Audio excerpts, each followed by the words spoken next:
Hola amigos, soy Horacio Bruera, esto es Filosofía 365. Como siempre, estamos con una breve reflexión filosófica para aplicarla a la vida diaria.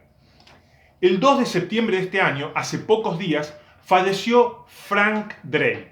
Frank Drake fue un astrónomo que dedicó toda su vida a la investigación acerca de la existencia de vida extraterrestre.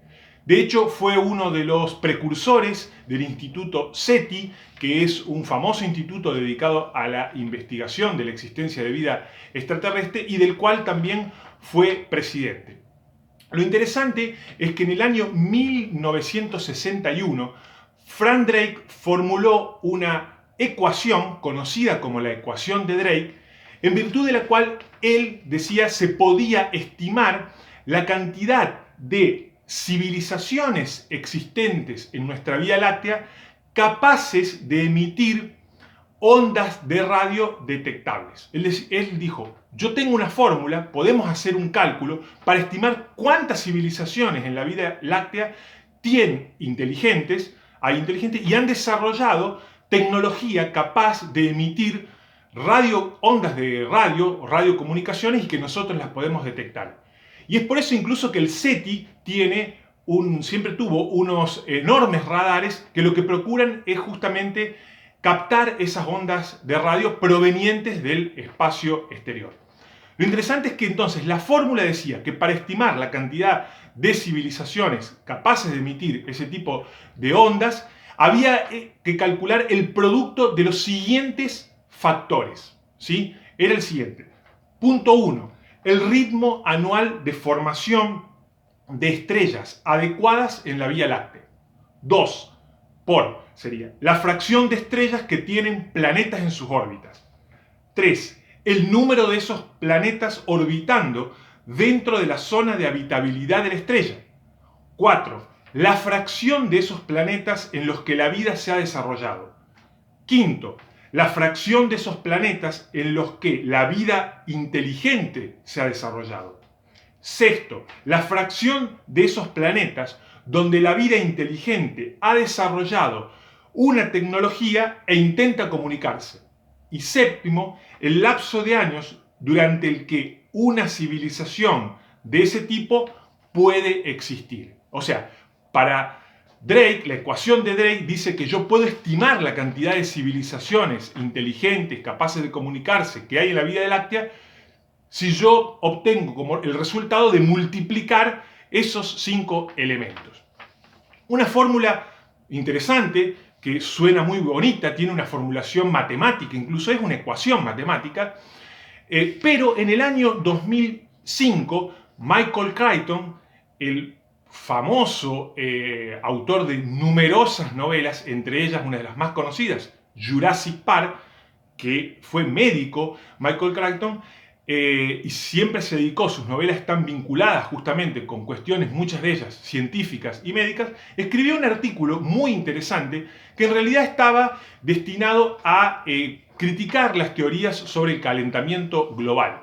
Él decía, muchas veces nosotros tenemos creencias en ciertas cuestiones que parecen o son del ámbito de la ciencia, tienen una formulación científica, parecen fuertes científicamente y no obstante no tenemos justificación para creer en ellas o tomarlas. Él decía, una de ellas es la teoría del calentamiento global, pero otra, él decía, es justamente la ecuación de Drake, ¿sí? Y él la cita como ejemplo a esta ecuación.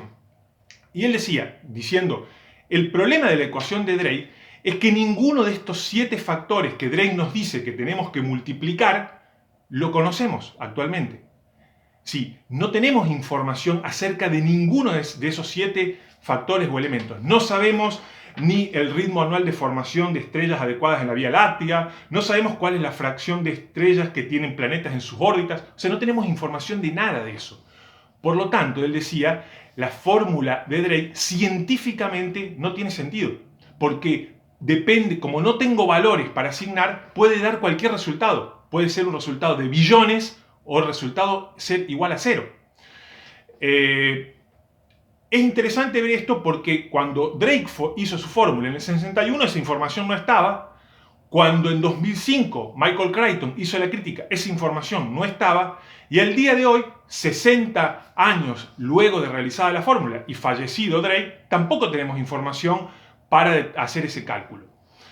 Y traigo a colación esto para hacer una distinción, algo que me parece importante y que se puede aplicar en la vida práctica, entre la diferencia entre lo que algo puede carecer de sentido científico, ser algo no justificado desde el punto científico, y carecer de sentido lógico.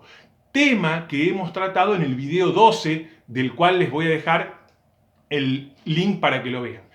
Aristóteles, en ese video veíamos que él sostenía que el principio de no contradicción está en la base de la racionalidad humana, en la base de la lógica. Principio de no contradicción significa que yo no puedo sostener que algo es y no es al mismo tiempo y bajo el mismo aspecto.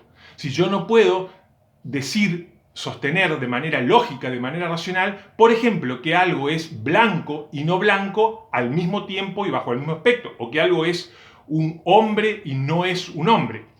Y Aristóteles decía que el problema que tiene violar este principio, ¿sí?, es que cuando yo me contradigo, cuando yo digo algo contradictorio, mi lenguaje pierde el carácter significativo, es decir, deja de ser lógicamente significativo. Y básicamente eso significa que deja de tener relevancia informativa. No nos da ninguna información, es irrelevante a nivel de información. Porque si yo digo que algo es un hombre y no es un hombre, no estoy diciendo nada, no estoy informando nada. Pero no estoy informando nada simplemente por la propia forma en que formulo mi afirmación. Porque yo estoy diciendo que algo es esto y a la vez no es esto. O sea, lo estoy poniendo como de los dos lados contrarios del mundo. Y si yo lo pongo de los dos lados contrarios del mundo, en realidad estoy diciendo que no está en ninguno. Están los dos y no está en ninguno al mismo tiempo.